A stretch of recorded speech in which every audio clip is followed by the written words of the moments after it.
Anime fans அனைவருக்கும் வணக்கம். So இன்னைக்கு நம்ம சோலாண்ட் எபிசோட் 130 தான் பார்க்க போகிறோம். போன எபிசோடில் அகாடமியில் ஒரு எக்ஸிபிஷன் மேட்ச் நடந்திருக்கும். அதுக்கப்புறம் பார்த்தீங்கன்னா இந்த மார்ஷல் சோலால் என்ன பண்ணியிருப்பாங்க, இந்த ட்ரைப்ஸை வந்து அட்டாக் பண்ண ஆரம்பிச்சிருப்பாங்க. அவங்களோட ஃபர்ஸ்ட் டார்கெட்டே சீபா வேம்பர் ட்ரைப் தான். ஒரு நல்ல விஷயம் என்ன அப்படின்னா, இந்த ரோந்து பணியில் இருந்தவங்க உள்ளுக்குள்ள ஆட்கள் வந்திருக்காங்க அப்படிங்கிற ஒரு இன்ஃபர்மேஷனை கொடுத்தாச்சு. அதனால எல்லாருமே ரெடியாக இருக்காங்க. இவங்க எல்லாருமே உள்ளுக்குள்ளே போனால் கூட இவங்க கிட்ட இருக்கக்கூடிய அந்த ஹிடன் வெப்பன் இருக்கு பாருங்க, அதை யூஸ் பண்ணி பயங்கரமாக அட்டாக் பண்ண ஆரம்பிக்கிறாங்க. இந்த எலிஃபென்ட் ட்ரைபோட சீஃப்மே அங்கே தான் இருக்கான். அவன் பார்க்குறான், என்னதான் இது அப்படின்னு பார்க்குறான். ஏன்னா இது வரைக்கும் ஹிடன் வெப்பன்ஸ் அவங்க பார்த்தது இல்லை இல்லையா.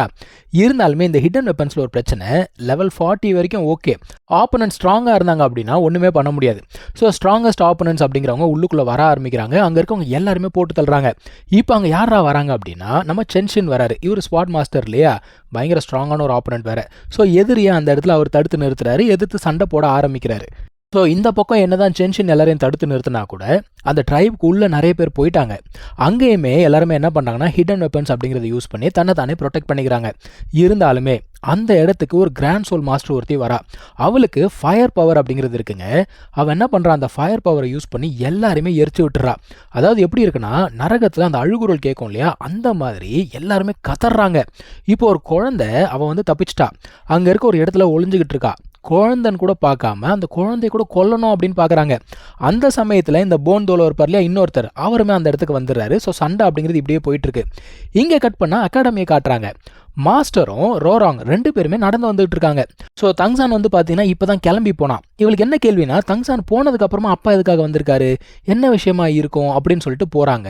இவங்கெல்லாம் ரூம்குள்ளே உட்காந்துட்டு இருக்காங்க. போய் பார்த்தாலே தெரியுது ஏதோ ஒரு பெரிய பிரச்சனைன்னு. சரி என்ன ஆச்சு அப்படின்னு கேட்டால், இந்த மாதிரி சீபா வேம்பர் ட்ரைபையை வந்து டிஸ்ட்ராய் பண்ணிட்டாங்க அப்படிங்கிறாரு அவங்க அப்பா. இதை கேட்ட உடனே இவளுக்கு அதிர்ச்சி தாங்கலைங்க.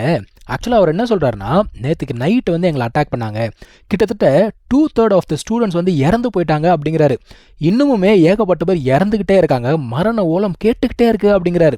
ஸோ அன்னைக்கு நைட் என்ன நடந்திருக்கும் அப்படின்னா, இவங்க எல்லாருமே சண்டை போட்டுட்டு இருந்தாங்கல்ல, அப்போ நீங்குமே அந்த இடத்துல இருந்திருக்காரு, சப்போர்ட் பண்ணிட்டு தான் இருந்திருக்காரு. ஆனால் ஒரு கட்டத்தில் என்ன ஆச்சுன்னா, அவருமே எல்லா பக்கத்துலேருந்து சுத்து போட்டாங்க. இப்போ அவரை யார் காப்பாற்றுறாங்க அப்படின்னா, சென்ஷன் இருக்கார்ல, அவர் வந்து காப்பாற்றுறாரு. இப்போ இந்த ட்ரைபோட சீஃப் யார், நீங்க தானே, அவரை காப்பாற்றணும். ஸோ அவரை காப்பாற்றி அங்கேருந்து கொண்டு போகிறாங்க. இங்கே இருக்கவங்க எல்லாரையுமே ஒத்த மனுஷன் நின்று தடுக்கிறாருப்பா. அங்கே 4 கிராண்ட் சோல் மாஸ்டர்ஸ் இருக்காங்க. அந்த 4 பேரையுமே மனுஷன் ஒத்தையால நின்று தடுக்கிறான். ஆக்சுவலாக இந்த மார்ஷல் சோலால் பார்த்தீங்கன்னா கரெக்டான நேரத்தில் அட்டாக் பண்ணியிருக்காங்க. இந்த ட்ரைபில் கிட்டத்தட்ட ஒரு 40% மக்கள் வெளியில் வேறு வேலையாக இருந்திருக்காங்க. இந்த ரோந்து பணியில் இருந்தவங்க மட்டும் பார்க்கல அப்படின்னா, அதுக்கப்புறமா தங்சானோட ஹிடன் வெப்பன்ஸ் மட்டும் இல்லை அப்படின்னா அந்த ட்ரைபே மொத்தமாக அழிஞ்சு போயிருக்குமா. இப்போ ரோராங்க்கு கேள்வி என்னன்னா, இதை யார் பண்ணியிருப்பா, இவ்வளோ பெரிய அட்டாக்கை நடத்தணும் அப்படின்னா ஸ்ட்ராங்கான ஒரு பர்சனால தான் முடியும், யார் அவங்க, வேற ஏதாவது ட்ரைபாக இருக்குமா அப்படிங்கிற மாதிரி கேட்குறா. ஆனால் நீங்கள் என்ன சொல்கிறாருன்னா, இங்கே இருக்கிறதுலே இந்த மாதிரி ஸ்ட்ராங்கஸ்ட் அட்டாக் பண்ணணும் அப்படின்னா ஒருத்தரால் தான் முடியும், அது அந்த மார்ஷல் சோலால் தான். ஏன்னா 4 கிராண்ட் சோல் மாஸ்டர்ஸ் அமைச்சிருக்காங்க, மற்றவங்களால அதெல்லாம் முடியாது. ஸோ இந்த ஒரு சண்டையில் இந்த போன் தோலோ இருக்கார் இல்லையா, அவருக்கு கையில் கொஞ்சம் அடிபட்டிருக்கு. இவ போய் கேட்குறா, இந்த மாதிரி அடிபட்டிருக்கே அப்படின்னு சொல்லும்பொழுது, எனக்கு ஒன்றும் பிரச்சனை இல்லைம்மா, ஒரு சில நாளில் ஆறிடும், ஆனால் சென்ஷனுக்கு தான் பயங்கரமான அடிபட்டிருக்கு அப்படிங்கிறாரு. அந்த மனுஷனுக்கு என்னடா ஆச்சு அப்படின்னு கேட்டால், மனுஷன் தனியாக நின்று 4 பேர் கூட சண்டை போட்டார் இல்லையா, அவருடைய ஒரு கை அப்படிங்கிறத அவர் இழந்துட்டார். மனுஷன் இவ்வளோ அடிபட்டதுக்கு அப்புறமா எங்கடா இருக்காரு அப்படின்னா, இன்னமும் ட்ரைபில் தான் இருக்காரு. மற்ற ஸ்டூடெண்ட்ஸ் எல்லாம் இருக்காங்கல்ல, எல்லாருமே வெளியேற்றணும் அப்படிங்கிறதுக்காக இன்னும் அங்கேயே இருக்காரு. அவர் எவ்வளோ ஸ்ட்ராங்கஸ்ட் ஆள் பாருங்க. ஸோ இப்போ நீங்கள் இங்கே எதுக்காக வந்திருக்காரு அப்படின்னா, நம்ம மாஸ்டர் இருக்கார்ல, அவரை வந்து அலர்ட் பண்ணுறதுக்காக. எங்கள் ட்ரைபை அட்டாக் பண்ணியிருக்காங்க அப்படின்னா கண்டிப்பாக உங்கள் ட்ரைபையும் அட்டாக் பண்ணுவாங்க, நீங்கள் சீக்கிரமாக உங்கள் ட்ரைபை காண்டாக்ட் பண்ணி அவங்கள வந்து ரெடியாக இருக்க சொல்லுங்கள் அப்படின்னு சொல்கிறாரு. ஸோ இப்போ நீங்கள் என்ன பண்ணியிருக்காருன்னா, அவங்களோட ட்ரைபு மீதி இருக்காங்க இல்லையா, எல்லாரையுமே இந்த சிட்டிக்குள்ளே கொண்டு வந்துட்டார். ஏன்னா இங்கே இருக்க ராஜா வந்து நான் ப்ரொடெக்ஷன் தரேன் அப்படின்னு சொல்லியிருக்காராம். ஓகேன்னு சொல்லிட்டு கொண்டு வந்திருக்காரு. இவங்க இப்போ கிளம்பி போகிறாங்க. இவங்க என்ன சொல்கிறாங்கன்னா, ரோராங் வந்து இங்கே இருக்கட்டும், ஸ்கூல்லேயே இருக்கட்டும் அப்படிங்கிறாங்க. அவன் என்ன சொல்கிறா, இல்லை நான் கூட வரேன் அப்படின்னு சொல்கிறா. இவங்க அப்பா ரொம்ப கண்டிப்பாக சொல்லிட்டாரு, தேவையே கிடையாது, நீ இங்கேயே இரு அப்படின்னு சொல்லிட்டு அவர் கிளம்பி போயிட்டார். அவருக்கு ஒரு கோவம், பயங்கரமான ஒரு கோவம். மார்ஷல் சோலால் சும்மா விட மாட்டேன், ஏன்னா கிட்டத்தட்ட 2000 ஸ்டூடெண்ட்ஸ் இறந்து போயிருக்காங்களாம், என்ன ஆனாலும் சரி பழி வாங்கியே தீருவேன் அப்படிங்கிற ஒரு முடிவு எடுக்கிறான் மனுஷன். இப்போது மார்ஷல் சோலாலுடைய நிலவரத்தை பாருங்க, கிட்டத்தட்ட 10,000 பேர் போயிருக்காங்க. அதில் 4,000 பேர் இறந்து போயிருக்காங்க, 3,000 பேருக்கு காயம் பட்டிருக்கு. இந்த 4 எல்டரில் 3 எல்டர் இருக்காங்களே, அவங்களுக்கு சரியான காயமா. அதனால் வேறு வழியே இல்லாமல் நாங்கள் வந்து திரும்ப வந்துட்டோம் அப்படிங்கிறாங்க.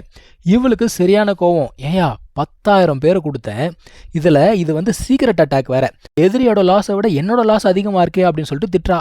அடுத்து அவன் என்ன கேட்குறான்னா, அந்த ப்ளூ லைட்டிங் டிராகன் ஃபேமிலி இருக்காங்கல்ல, அவங்களோட ஸ்டேட்டஸ் என்ன ஆச்சு அப்படின்னு கேட்குறா. இங்கே கட் பண்ணால் நம்ம மாஸ்டரோ ரோராங்கோ அவங்க ட்ரைபை நோக்கி போய்கிட்டு இருக்காங்க. போகும்போதே அவங்களுக்கு தெரியுது ட்ரைப் வந்து ரொம்ப மோசமான நிலையில் இருக்குது அப்படிங்கிறது தெரிஞ்சு போச்சு. இப்படியே போகும்பொழுது அந்த தண்ணியில் பார்த்தீங்கன்னா அந்த ட்ரைப் மெம்பர்ஸ் எல்லாம் மிதந்துட்டு இருக்காங்க. ரோராங்கெல்லாம் சுத்தமாக தாங்கவே முடியல. அங்கே போய் பார்த்தா ட்ரைபில் ஒருத்தர் கூட உயிரோட இல்லைங்க. அங்கே எத்தனை பேர் இருந்தாங்க அப்படிங்கிறது தெரியல. ஆனால் மொத்தமாக எல்லாருமே அழிச்சு விட்டானுங்க. இப்போ தங்ஸானை காட்டுறாங்க. அவன் எங்கே இருக்கான்னா காட்டுக்குள்ளே இருக்கான். ஷாவை கூப்பிடணும் அப்படிங்கிறதுக்காக போயிருக்கான். ஆக்சுவலாக இந்த காட்டுக்குள்ளே மிடில் தான் வந்து பார்த்தீங்கன்னா சோல் பவர் அப்படிங்கிறது ரொம்ப அதிகமாக இருக்கும். ஸோ அந்த இடத்துல தான் ஸ்ட்ராங்கஸ்ட் சோல் பீஸ்ட்டுமே இருக்கும். இப்போ இவன் போக வேண்டிய இடமும் பார்த்தீங்கன்னா அந்த ஒரு இடம் தான். ஸோ அதை நோக்கி அவன் போய்கிட்டு இருக்கான். இங்கே கட் பண்ணால் மறுபடியும் அகாடமியை காட்டுறாங்க. மாஸ்டர் இருக்கார்ல, அதாவது ஃப்ராண்டர், அவர் வந்து குட்டி போட்ட போன மாதிரி இங்கேயும் அங்கேயும் அலைஞ்சிக்கிட்டு இருக்காரு. மாஸ்டர் வந்து அருள் அவங்க படுக்க வச்சுட்டு வெளியில் வராருப்பா. என்னடா எப்படி இருக்கா அப்படின்னு கேட்கும்பொழுது அவங்களால வந்து பார்த்தீங்கன்னா சுத்தமாக தாங்க முடியல, அழுதுகிட்டு தான் இருக்காங்க. அதான் இவர் என்ன சொல்றாரு, மொத்தமாக வந்து பார்த்தீங்கன்னா இந்த 7 ட்ரைப் இருக்கு இல்லையா, அது வந்து பார்த்தீங்கன்னா லோயர் 4 அப்பர் 3 அப்படின்னு சொல்லுவாங்க. இந்த லோயர் 4 அப்படிங்கிறதுல ஒரு ட்ரைப் வந்து பார்த்தீங்கன்னா எலிஃபென்ட் ட்ரைப், அது இந்த ஒரு கிங்டமில் இருக்குது. மற்ற 3 ட்ரைப்புமே எங்கே இருக்குது அப்படின்னு பார்த்தீங்கன்னா நம்ம மூவாய் இருக்கான் இல்லையா, அவங்களுடைய கிங்டமில் இருக்குது. இப்போ இந்த 4 ட்ரைப்புமே மார்ஷல் சோலால் கூட இணைஞ்சிட்டாங்க. இப்போ இந்த அப்பர் 3 ட்ரைப்ஸ் யார் அப்படிங்கிறதும் உங்களுக்கு தெரிஞ்சிருக்கும். சீபோ வேம்பர், அதுக்கப்புறமா ப்ளூ லைட்னிங் ட்ரைபு, நம்ம ஹவுத்தியன் ட்ரைபு. ஸோ மாஸ்டர் என்ன சொல்கிறாருன்னா, ஒரு ட்ரைப் வந்து ஒளிஞ்சு வாழ்ந்துட்டு இருக்கு, இன்னொரு ட்ரைபை வந்து பாதிக்கு மேலே அழிச்சிட்டானுங்க, இன்னொரு ட்ரைபை மொத்தமாக அழிச்சிட்டானுங்க அப்படிங்கிறாரு. இன்னமும் ஃப்ராண்டருக்கு தெரியாது இவங்களோட ட்ரைப் மொத்தமாக அழிஞ்சது. அதான் கேட்குறாரு, என்னடா சொல்கிற, உங்கள் ட்ரைபுக்கு என்ன ஆச்சு அப்படின்னு கேட்கும்போது ஆக்சுவலாக இவங்க போனதே லேட்டு தான், அதுக்கு முன்னாடி எல்லாருமே கொண்டுட்டாங்க. இந்த ஒரு கிங்டமில் இருந்து ஹெல்ப் பண்ணுறதுக்காக ஆட்கள் வந்திருக்காங்க. இருந்தாலுமே வந்தவங்க அவங்க இறந்து போனவங்களுடைய பணத்தை புதைக்கிறதுக்கு தான் ஹெல்ப்ஃபுல்லாக இருந்தாங்களே தவிர யாரையும் காப்பாற்ற முடியல. கிட்டத்தட்ட 1800 பேரை கொண்டிருக்காங்க. மாஸ்டருக்கு ஒரு பக்கம் கோவம், இன்னொரு பக்கம் சோகம், அது எப்படி காட்டுறதுனே அவருக்கு தெரியல. இப்போ ஃப்ராண்டருக்கு என்னன்னா, 2 ஸ்ட்ராங்கஸ்ட் ட்ரைபை அழிச்சு விட்டாங்க. அப்போ அவங்களோட அடுத்த டார்கெட் என்ன அப்படின்னு யோசிக்கும்போது 2 கிங்டம் தான். ஏன்னா மாஸ்டர் என்ன சொல்கிறாரு, ஆல்மோஸ்ட் அவங்களோட ஸ்ட்ரென்த் வந்து 70% அப்படிங்கிறது இன்க்ரீஸ் ஆகிருக்கு. இந்த 4 ட்ரைப் சேர்ந்துட்டாங்க. இது பத்தாததுக்கு இண்டிவிஜுவல் சோல் மாஸ்டர்ஸ் நிறைய பேர் வந்து மார்ஷல் சோலால் கூட இணைஞ்சிட்டாங்க. ஸோ இப்போ அவங்க ரொம்ப ஸ்ட்ராங்காக இருக்காங்க. எப்போ வேணால் கிங்டம் மேலே அட்டாக் அப்படிங்கிறத பண்ண முடியும். இப்போ இங்கே மார்ஷல் சோலால் என்ன பேசிகிட்டு இருக்காங்கன்னா, அந்த ஒரு ப்ளூ லைட்டிங் ட்ரைப் அட்டாக் பண்ணுறதுக்காக 8000 பேர் அமிச்சாங்களாம். அதுவுமே வந்து பார்த்தீங்கன்னா சீக்ரெட் அட்டாக் தான், எல்லாருமே கொன்னாச்சு. இருந்தாலும் இவங்க ஆட்கள் 3000 பேர் இறந்து போயிருக்காங்களாம். ஸோ 2 ட்ரைப் அட்டாக் பண்ணதுலேயே மொத்தமாக 7000 பேர் அவங்க இழந்திருக்காங்க. அதான் அவன் சொல்கிறா, பா அப்பர் ட்ரைப்னா சும்மாவா அப்படிங்கிறா. ஆனால் உண்மையை சொல்லணும்னா அப்பர் 3ல 2 தானே அட்டாக் பண்ணாங்க. 3வது ட்ரைப் கிட்ட போயிருந்தாங்கன்னா இவங்க தான் மொத்தமாக காலியாக இருப்பாங்க. இப்போ ஹூலியானா உள்ளுக்குள்ள வரா. அவன் என்ன சொல்றான்னா, நம்மளோட லாசஸ் வந்து பெருசு தான், இருந்தாலுமே நம்மளுடைய கோல் அப்படிங்கிறது அச்சீவ் ஆயிடுச்சு. இப்போ 2 கிங்டம் இருக்காங்களா, அவங்க 2 பேருமே வந்து மிரட்டி விட்டாச்சு. இப்போ அடுத்த பிளான் என்னன்னா, அந்த கிங்டம்குள்ள ஆட்கள் அனுப்பணும். ஸோ உள்ளுக்குள்ள இருந்து ஆட்களை ரெடி பண்ணி அதுக்கப்புறமா அவங்கள அடிக்கணும். அதான் இவங்களோட பிளான். ஸோ பிபி தோங்மே என்ன சொல்றான்னா, ஆமா கரெக்ட் தான், இதுக்கப்புறம் நம்ம வந்து எதுவுமே பண்ண வேண்டாம், அமைதியா இருங்க, நான் சொல்லாம எதுவுமே பண்ணாதீங்க, நம்ம அடுத்த கட்டத்துக்கு நகரலாம் அப்படிங்கிறா.